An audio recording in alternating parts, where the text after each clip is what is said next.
Sur le terrain, les actions se poursuivent. Quelques 200 agriculteurs ont envahi le siège du géant de l'industrie laitière Lactalis à Laval en Mayenne.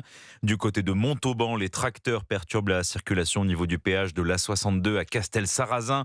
Plusieurs dizaines d'agriculteurs bretons ont déversé de la terre devant la préfecture d'Ille-et-Vilaine à Rennes.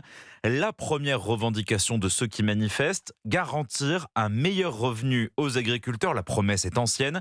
La loi Egalim en place depuis quelques années aurait de nombreux ratés. Tiffaine Dubuart, un nouveau texte est en préparation, encore un.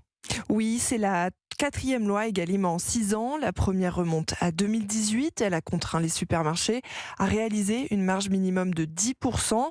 La deuxième a instauré le principe de la sanctuarisation du coût de la matière agricole. Et la troisième a été votée l'année dernière. Elle a étendu ses règles aux marques distributeurs. Pour cette quatrième loi Egalim, l'objectif reste encore large, sécuriser le revenu des agriculteurs. Pour le faire, Gabriel Attal a cité 3 axes d'amélioration. D'abord sur la construction du prix en marche avant. Ça doit partir d'abord du producteur avec l'industriel, puis ensuite la grande distribution. Deuxième sujet, la place des indicateurs de coûts de production. Ils existent, ils doivent être plus centraux dans la construction du prix. Et troisième sujet, les centrales d'achat européennes. Une mission parlementaire a d'ailleurs été lancée pour travailler sur des propositions complémentaires.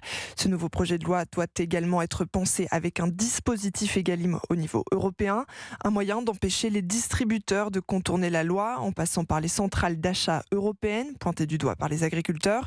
Aujourd'hui, c'est 70% de l'approvisionnement du marché français qui est d'ailleurs négocié dans ces centrales. Merci Tiffaine Dubuart.